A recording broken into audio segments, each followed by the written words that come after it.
What's going on, all you Mission Impossible fans out there?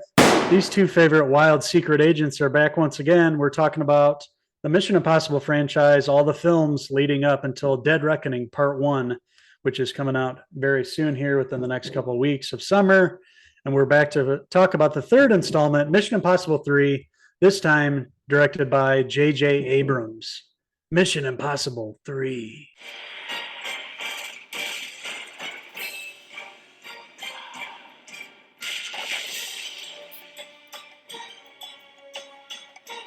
Part three, I finally got around to watching this for the first time. I'm going through the entire franchise for the first time, but part three has been probably my favorite thus far. Directed by J.J. Abrams, huge fan of his. Like you were saying, Lost, all the movies put out, huge fan. Ethan Hunt and his relationship with Michelle Monaghan, that's his fiance, and it really has to do with this sadistic arms dealer played by Philip Seymour Hoffman.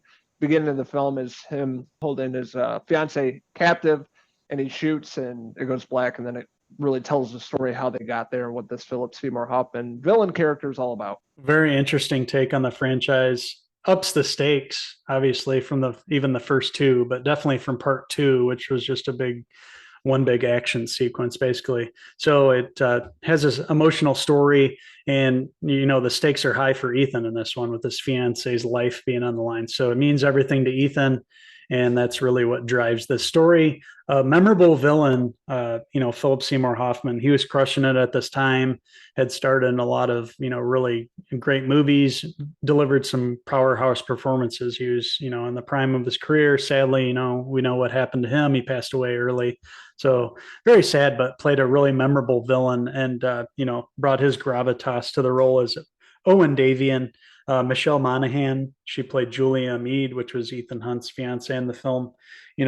Gave a heart to Ethan in this, and that's what the core of this movie was. It was about Ethan losing everything. So Owen Davian being an arms dealer, there are a lot of interesting, like huge, big weapons on display here. Some really memorable action sequences. One that I remember in particular on this big highway, a bridge, and involving like a big fighter plane, basically shooting rockets at Ethan. I remember that. It was pretty cool. The action was great.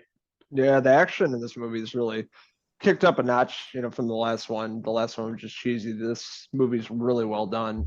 Stakes are on the line, it's super high. And this one having to do with his personal life, and, every second counts, trying to really protect her and save her from Philip Seymour Hoffman's character of Owen Davian, the big bad guy in this movie. I thought he did a really amazing job as a bad guy. He was really menacing and scary, and not really sure what he was going to do as a ticking time bomb. Supporting cast in this movie as well was really top notch. Billy Crudup was in this. Jonathan Rhys Meyers, Kerry Russell was in this. She played Lindsay, and then you had, of course, the introduction of Benji, played by Simon Pegg, the local tech guy.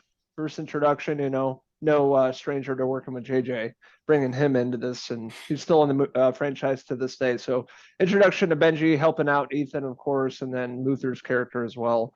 Really stepped it up in this movie. A way better story in this movie as well. A lot more was on the line. So I really enjoyed this one. J.J. Abrams, known for mixing up drama with comedy, bringing in Simon Pegg. It was what the franchise needed, what the team needed, something new and exciting. Mix in a little comedic timing with Simon Pegg being an awesome actor and very funny, of course, and working well with Tom Cruise. He's still in the franchise. He's going to be in the next movie, so his character lives on from this, and you can see why. He's well established in Mission Impossible 3, as is the team.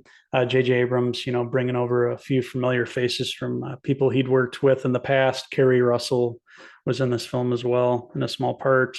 He had worked with her before, and I believe Michelle Monaghan as well. So it has a few of J.J. Abrams' signature action scenes. The lens flare, I believe, shows up in this movie, which is he's known for. But just a fun film, and brought a more realistic approach to it, up the stakes, brought that emotional core, and really got the franchise back on track after a disappointing, action kind of snooze fest that part two was. So with that being said, I am going to give MI3, directed by J.J. Abrams, I'm going to give it a 4 out of 5 Benji Dunn hair pieces. So with that being said, I'm going to give Mission Impossible 3. I'm going to give it a 4 out of 5 Simon Pegg hair pieces. So we want to hear from you guys. What did you guys think of the third installment in the Mission Impossible franchise? Did you guys think it was a step up from the first two? Let us know in the comment section below. And don't forget to click subscribe. Also, follow along with these two rascals all summer long as we're reviewing all the blockbusters, including the seventh film in this franchise. And we're going to be back to review the remaining Mission Impossible films leading up until that. So stay tuned. And also follow along with us on all our social media pages, Facebook, Instagram, and Twitter, as well as our website, cinephellas.com. So that about wraps it up for these two wild spies here. We'll be back very soon to review the rest of the remaining films in the Mission Impossible franchise. So this is Agent Logan Myers, my good mate over there. And I'm Uncle Steve. There's my useless nephews. Till the next time. Cheers. Bum, bum, bum, bum, bum.